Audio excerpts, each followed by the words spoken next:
BJP के राजेंद्र राठौड़ के गढ़ में हनुमान बेनीवाल की एंट्री। ऐसा हम क्यों कह रहे हैं? ऐसा हम इसलिए कह रहे हैं कि आपने एक तस्वीर देखी होगी, जो तस्वीर कल के विश्लेषण में हमने प्रमुखता से उसको रखा था। वो तस्वीर थी पूर्व उप प्रधान की, जो कांग्रेस के लोग धीरे धीरे शामिल हो रहे हैं चूरू की धरती से। आप देखेंगे तो आपको नजर आएगा कि अब चूरू के लोग इंटरेस्टेड होने लगे हैं आरएलपी की तरफ। सियासी सरगर्मी या सियासी हलचलें पैदा हो चुकी है कि कुछ तो था भिन्न, कुछ था छिन्न, लेकिन कुछ ऐसी चीज़ें थी जो मिलने लगी थी। ऐसा लग रहा है कि वर्तमान दौर के अंदर हनुमान बेनीवाल का राजनीतिक कद है वो बढ़ने जा रहा है। राजनीतिक कद की माने तो हनुमान बेनीवाल 2028 का जो लक्ष्य है, उस लक्ष्य को भेदने में कितनी बड़ी भूमिका निभा रहे हैं। 2028 का चुनाव या फिर पंचायती राज चुनाव से पहले ये डुगडुगी बजाना कि भैया हनुमान बेनीवाल अब तीसरा मोर्चा उभर करके सामने आने जा रहा है। आज हम तमाम न्यूज़पेपर्स की बात करें या फिर आर्टिकल क्षेत्र की बात करें, हर जगह यही छप रहा है कि क्या हनुमान बेनीवाल की इस नायाब एंट्री से भारतीय जनता पार्टी को नुकसान होगा। क्या चूरू के अंदर और लगातार जिस प्रकार से बढ़ते हुए कदम उनके, क्या राजेंद्र राठौड़ को भी सोचने पर मजबूर करेगी। राजेंद्र राठौड़ का गढ़ माने जाने वाला चूरू और लगातार राजेंद्र राठौड़ का प्रभाव और राजेंद्र राठौड़ नाम ही काफ़ी हैं, इसमें कोई दो राय नहीं है। लेकिन उनका मुकाबला करने के लिए क्या आपने पहले संसद में भी ये चीज़ें देखी होगी, विधानसभा में भी ये चीज़ें देखी होगी कि किस प्रकार से एक दूसरे पर कटाक्ष करते हुए आपको नजर आते हैं। राजेंद्र राठौड़ कहते हैं कि आपने भूत का जिक्र किया है, भूत बता दें। आपने भूत का जिक्र किया है तो हनुमान बेनीवाल कहते हैं कि मैंने भूत और भूतनी दोनों को ही देखा है। अगर मैं बोलने पर आ गया तो फिर भूतों को भागना पड़ेगा। इस प्रकार के जो बयानबाजी है वो पहले भी सुनी है, लेकिन अब हनुमान बेनीवाल अगर चूरू की ओर रुख करते हैं तो राजेंद्र राठौड़ की राजनीति जो कई सालों से एक बहुत परिपक्व मानी जाती है। राजेंद्र राठौड़ जिस प्रकार से आपने देखा होगा चूरू के अंदर नहीं बल्कि बीकानेर तक भी अपनी छाप छोड़ने में कामयाब रहे हैं। राजेंद्र राठौड़ की वजह से ही कुछ विधायक बने हैं। कुछ ऐसे लोग बीकानेर के भी हैं जो विधायक बनने के लिए चर्चाओं में आए। विधायक बनाने की कृपया, असीम कृपया है जो राजेंद्र राठौड़ की बनी। लेकिन अब वही जो लोग हैं वो लोग टूट रहे हैं। वो लोग, राजेंद्र राठौड़ के जो कार्यकर्ता हैं, वो उन विधायकों से परेशान हैं, बोल नहीं रहे हैं। राजेंद्र राठौड़ उनकी कोई पुकार सुन नहीं रहे हैं या उनके पास कोई ऐसी चीज़ें जा नहीं रही है, ये अलग बात है। लेकिन राजेंद्र राठौड़ जिस प्रकार से उनका राजनीतिक जो कद है वो कद वाकई में काबिले तारीफ है। और इसीलिए भारतीय जनता पार्टी अब राजेंद्र राठौड़ ये सोचने पर मजबूर हो चुके हैं, या फिर सोचा नहीं है तो सोचना पड़ेगा कि आरएलपी का बढ़ता हुआ कुनबा धीरे धीरे चूरू की ओर आ रहा है। और सीधे तौर पर अगर बात करना चाहें तो ये टक्कर मान सकते हैं अपने कि राजेंद्र राठौड़ वर्सेस हनुमान बेनीवाल। अगर ऐसा होता है तो क्या वहाँ पर त्रिकोणीय मुकाबला देखने को मिलेगा।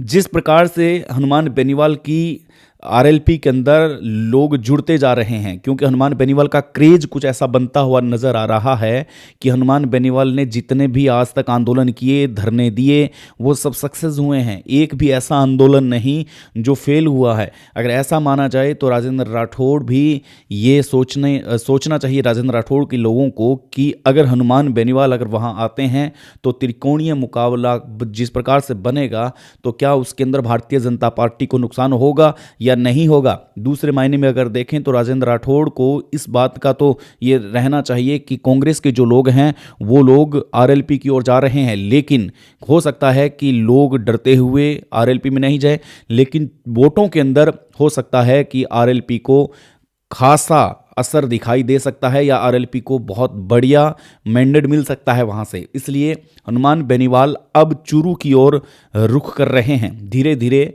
वो बीकानेर ज़िले में आए, बीकानेर ज़िले में स्थापना दिवस मनाया, वहाँ पर बीकानेर में आरएलपी को मजबूत किया। इसके बाद में वो नागौर से निकल करके आसपास के कुछ क्षेत्र हैं, आसपास के जो जिले हैं, सुजानगढ़, इस प्रकार के जो क्षेत्र आते हैं, वहाँ पर भी वो अपने कार्यकर्ताओं को मजबूत करने में लगे हुए हैं। और अगर वो चूरू की ओर रुख करते हैं तो हनुमानगढ़ और गंगानगर भी दूर नहीं रहेगा, क्योंकि हनुमान बेनीवाल के पास मौका सिर्फ 3 साल का है, क्योंकि 3 साल पड़ा है। और इसके बाद में 2028 का चुनाव, और 2028 में हनुमान बेनीवाल का बहुत बड़ा लक्ष्य क्या चूरू के रास्ते से होके निकलेगा हनुमानगढ़ और गंगानगर तक आरएलपी का रास्ता? सवाल कई है। चूरू के अंदर जिस प्रकार से हनुमान बेनीवाल का बढ़ता हुआ कद, ये चिंताजनक विषय है बीजेपी के लिए कि क्या आने वाले दिनों के अंदर ये वर्सेस वाला जो खेल है वो भी धरातल पर आएगा। हनुमान बेनीवाल हनुमानगढ़ और गंगानगर तक कैसे पहुंचते हैं? बिना चूरू के तो पहुंच नहीं सकते।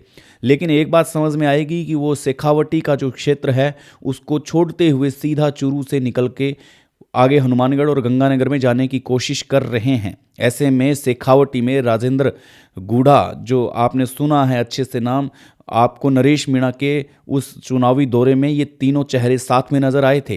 तो इसमें सियासी महकमा ये भी कह रहा है कि क्या हनुमान बेनीवाल शेखावटी क्षेत्र इसलिए छोड़ रहे हैं क्योंकि वहाँ राजेंद्र गुड़ा मजबूत है और वो नहीं चाहते कि एक दूसरे के क्षेत्र में जाकर के वहाँ की कुछ हलचलें पैदा हो, इसलिए राजेंद्र गुड़ा के क्षेत्र को छोड़ा जा रहा है और चूरू के रास्ते से सीधा हनुमानगढ़ और गंगानगर जाने की तैयारी हो रही है।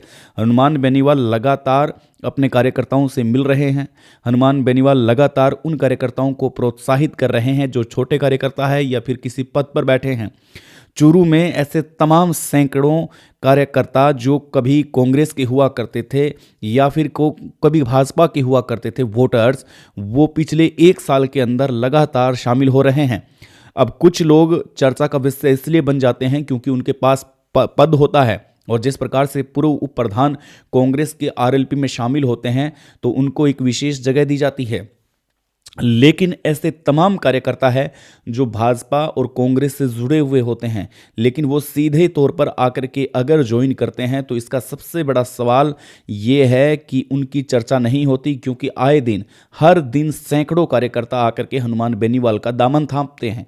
अब इसमें बहुत बड़ा कयास ये लगाया जा रहा है कि अगर ऐसा वास्तविक स्थिति में ही होता है तो फिर आप सोच सकते हैं कि किस प्रकार से हनुमान बेनीवाल की आरएलपी को मजबूती होने में वक्त नहीं लगेगा। और जिस प्रकार से मजबूत होते हुए वो देख रहे हैं अपनी पार्टी को, तो आप देखेंगे कि उनका सीधा निशाना बाड़मेर, बीकानेर और फिर चूरू, हनुमानगढ़, गंगानगर यानी कि 2028 का लक्ष्य सामने नजर आ रहा है कि इन 3 सालों के अंदर हनुमान बेनीवाल को, अपनी पार्टी को, अपने कार्यकर्ताओं को और कार्यकर्ताओं को हनुमान बेनीवाल और आरएलपी को कैसे मजबूत करना है।